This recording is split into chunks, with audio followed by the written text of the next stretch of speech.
Welcome back to Les Schwab Tire Center's Outdoor GPS. Now it's real time, sponsored by the Mill Casino. Wilcome back, everyone. Right now, we're going to join Grant Scheele, professional salmon fishing steelhead guru guide, out there chasing some salmon on the Willamette this morning. Grant, first things first, man. Thanks for spending some time with us. You're in a hectic part of the river, chasing these fish around. How's it going for you this morning? And what are you seeing? Pretty slow. I've seen one net out all morning. We've been here since daylight, so I call that slow. There's at least 50 to 100 boats within our eyesight. It's pretty busy. Not as busy as when fishing's good, but it's busy. I would say it's the perfect time to be busy. It's that time of year, no doubt about it. I know that this must be your first trip out of the season. Is that right? Yep, first trip. I have to ask, and then we're going to get right to the spring Chinook talk because I need to know how he did. How was your winter steelhead season, Grant? It was slow. That was tough. It was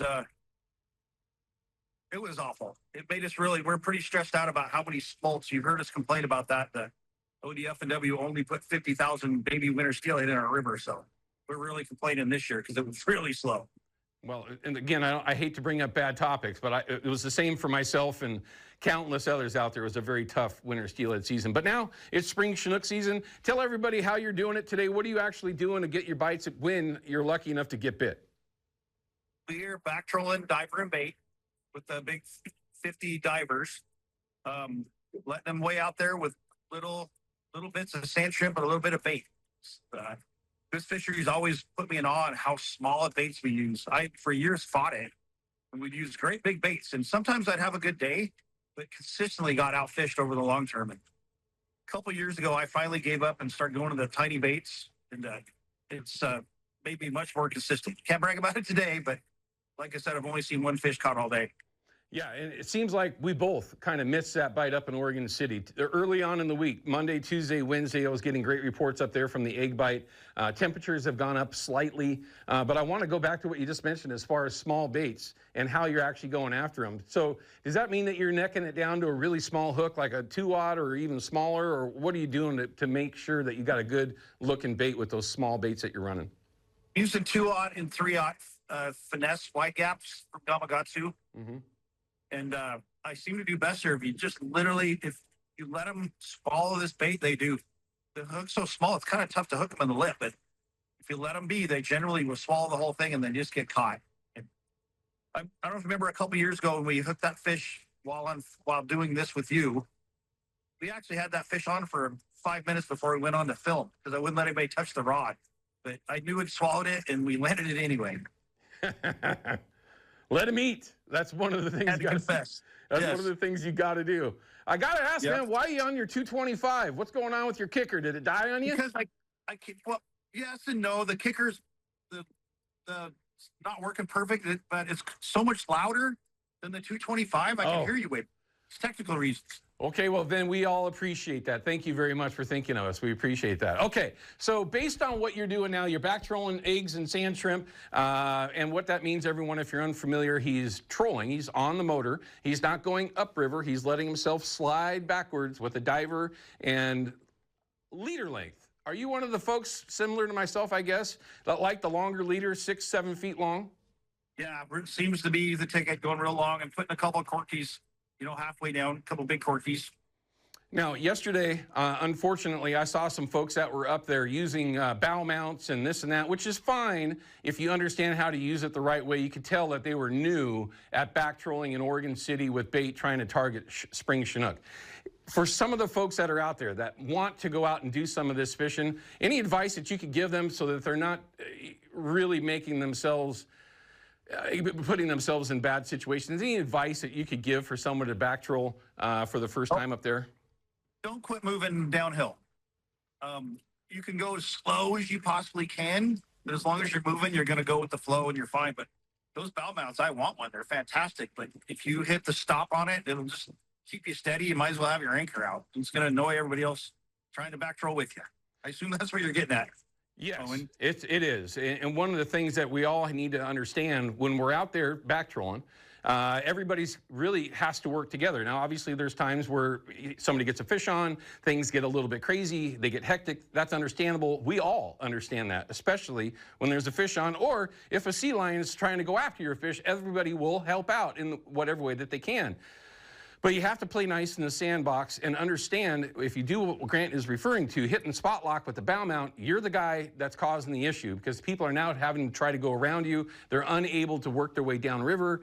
That is not the way it needs to be done. It's called back trolling for a reason. You need to be working your way downriver, let alone understand how you're using all your gear as well. Because I watched the boat yesterday, actually got into my boat because he went all cattywampus and it was horrible. But yeah, it's not a place to go for your very first time if you've never done it before. I guess that's the biggest way that or best way that I would put it for everyone out there that hasn't done it. Let me say this, Owen. These fish probably aren't moving right now. They're sitting in a spot. And if you sit in a spot and they're sitting in a spot, you don't cross paths.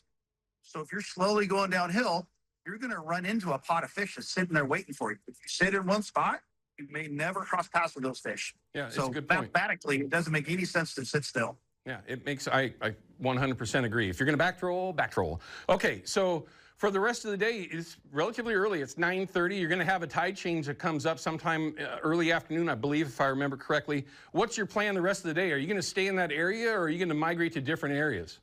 I'll probably go up and play in the garbage hole a little bit. And I have some people from out of area that have never seen the falls, so we definitely be going on the Willamette Falls tour. That's always fun. There's a backup for not catching fish. Unfortunately, I've done that several times over my career. But they actually asked about it, so we're definitely looking forward to doing that. Okay, last question before we're going to have to wrap it up, Grant. When you're up there, you're doing the right thing, you're back trolling, you're fishing eggs and sand shrimp. What is your theory on eggs in Oregon City for spring Chinook? One of the most frustrating egg bites on the planet. Do you bring a lot of different baits? Do you manipulate your baits before you fish them on the morning of? What do you do to maybe get your eggs to get bit as opposed to somebody else? I have a sense that once someone showed it to me, I'll even tell you what it is, because it doesn't exist anymore. It's called X10. It came out of Canada. Interesting. And the guy that made it passed away here several years ago, and the formula died in his head. Oh. I bought as many bottles as I could, and I only used them at Oregon City. And it's definitely made a big difference for me. So there's this tech tip, everyone. Something that you can't get. I love it. Yep. I get it, man. Some of those things do work out. Maybe we can get Dave to answer a question about that here in just a little bit. Okay, well, Grant, so are you going to be chasing spring Chinook from here on out, or is this just a couple of days in, or what's your plan going forward? No, I will fish these till the end of the month, and then I follow them upriver into the main stem San Em first week of May, and then I go north end South San Em for the rest of May and June. Okay, so assuming the nice pile of fish come through, it'll be a really fun fishery up there. They bite so much better up in the rivers. I got to, because we got a lot of questions about folks wanting to get out fishing with you in those systems, because obviously, maybe not obviously everybody, those are specialized rivers.